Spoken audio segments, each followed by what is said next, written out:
NATO, the North Atlantic Treaty Organization, was founded on the 4th of April 1994 during the initial stages of the Cold War. It was the successor to the Western Allies of World War II and acted as a counterpart to the Eastern Bloc or Warsaw Pact, with the goal of working against or stopping the Soviet Union and communist aggression against both Europe and North America. The initial members of NATO were Britain, France, the United States, Canada, Portugal, Italy, Norway, Denmark, and Iceland. Including those nations, 31 countries have joined NATO until the 27th of July 2023, with the newest member being Finland, who joined on the 4th of April 2023, with Sweden set to join in the near future. While the Soviet Union is long gone, NATO isn't, which in years previous left NATO more or less without a purpose, leading to the alliance slowly eroding in its strength, only being accelerated by the unwillingness of many of its continental members to invest the required 2% of their GDP into their military. But with the start of the Ukrainian war, NATO once again received a purpose and since then flourished again. But which factors made NATO different than other less longevitive military alliances? I've come up with 5 main pillars on which NATO stands, which have set it apart from other modern alliances, which in contrast failed. Failing comes down to not being able to stop attacks against one of its members, not having consensus on certain issues for a rather long time, which aren't solved. Pillar 1. A well-defined purpose. NATO was founded as the Western bulwark against communism. This was its main mission and has more or less morphed into being the Western bulwark against Russia and the East. Of course, NATO isn't limited to just serving this one purpose, shown by its many interventions in other countries, but it still remains largely a defensive alliance, as how defined by Article 5 of the North Atlantic Treaty. An attack against one member is an attack against all members. Through the 6th article, the anti-Russian stance is once again seen, as the range in which the 5th article can even take effect is limited to the European continent and North America. But of course, NATO isn't just a purely pacifist defensive alliance, as the 3rd article of the North Atlantic Treaty enables NATO members to call for consultation in case of a possible threat towards any NATO members. Further actions would require consultation and voting on the problem. This has taken effect in recent times during the initial phases of the Russian-Ukrainian war. This quote-unquote well-defined purpose creates a universal consensus inside the alliance, which leads to fewer misconceptions. This well-organized alliance stands against other alliances like the Triple Alliance, which collapsed following Italy's unwillingness to join World War I on the sides of Austria and Germany. It claimed that it would not require to join the fighting, as it was, out of their view, an offensive war that the Austrians and Germans waged, which did not require them to join.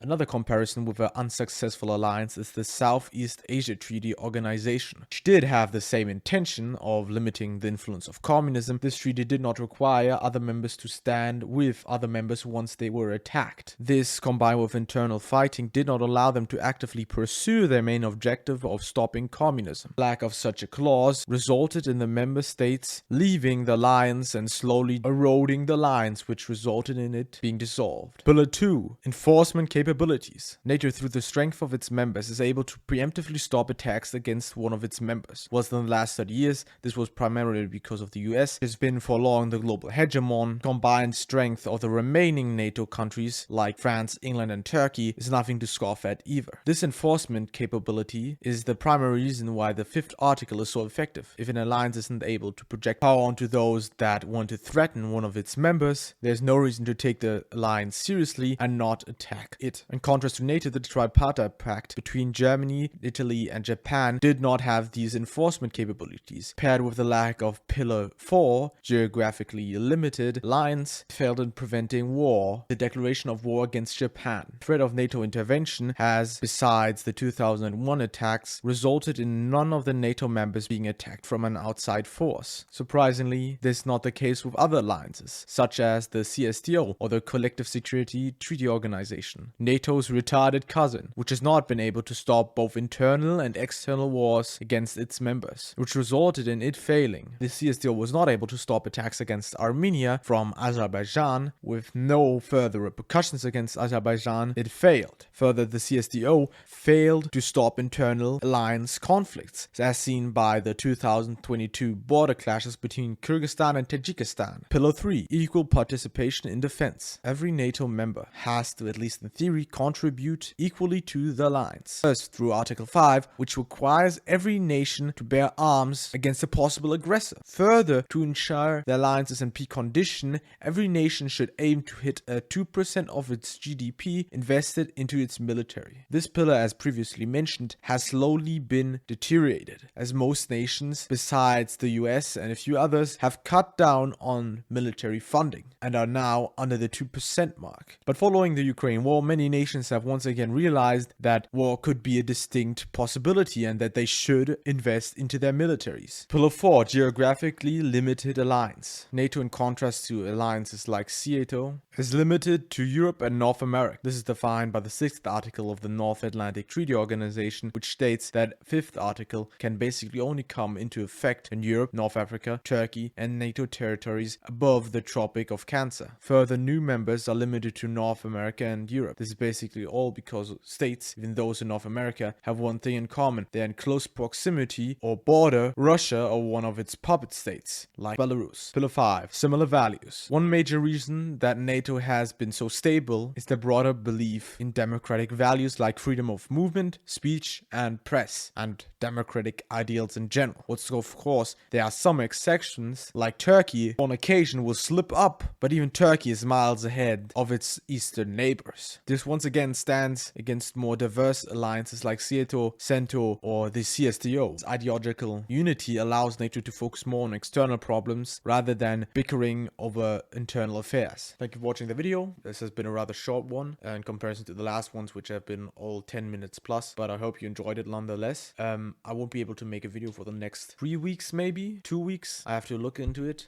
but I hope after that you will still be here. You'll still be here for the content, the peak content. Markus Weissmann signing out. Bye, man.